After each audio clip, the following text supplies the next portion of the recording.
Alors bonjour, on continue la leçon avec le grand 3 unité d'aire. Donc la définition, l'aire d'une figure est la mesure de la partie située à l'intérieur de cette figure, ce qu'on appelle aussi la surface. L'aire est une grandeur qui s'exprime en mètres carrés. Donc vous avez le petit m de mètres avec un 2 qu'on appelle en exposant ou puissance, donc 2. Ce qui veut dire que dans le tableau de conversion, nous allons avoir donc l'unité d'aire, le mètre carré, puis les sous-multiples de mètres carrés, donc le décimètre carré, le centimètre carré, le millimètre carré. On va donc devoir découper les colonnes en 2. Et de la même manière pour les multiples, le décamètre carré, l'hectomètre carré et le kilomètre carré. Donc pour illustrer ça, 1 mètre carré, ça correspond à un carré de côté 1 mètre par 1 mètre. Donc 1 mètre, en multipliant, on obtient 1 mètre carré. Donc la surface, c'est l'intérieur du carré. Donc en exemple de conversion, 100 mm², ça va donner 1 cm². 100 cm², ça sera 1 décimètre². 100 décimètres², ça sera 1 mètre². D'accord? Donc ça, c'est des valeurs que vous pouvez retenir. 1,58 décamètre², 156 cm², qui est la même chose que 15 800 mm², et donc 0,0158 m². Donc je répète, quand vous faites le tableau de conversion, vous découpez chaque colonne en 2.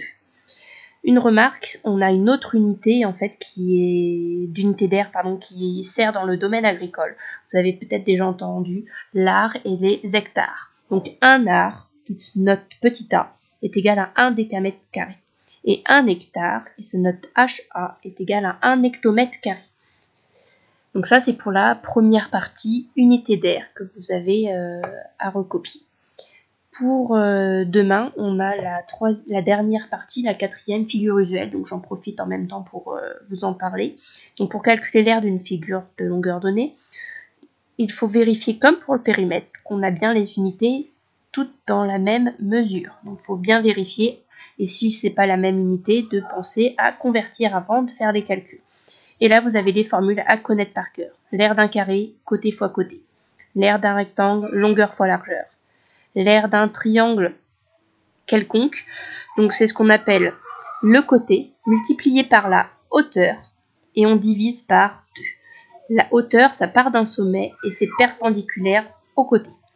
Et ensuite, on a le triangle rectangle. En fait, quand on regarde un triangle rectangle, c'est la moitié d'un rectangle.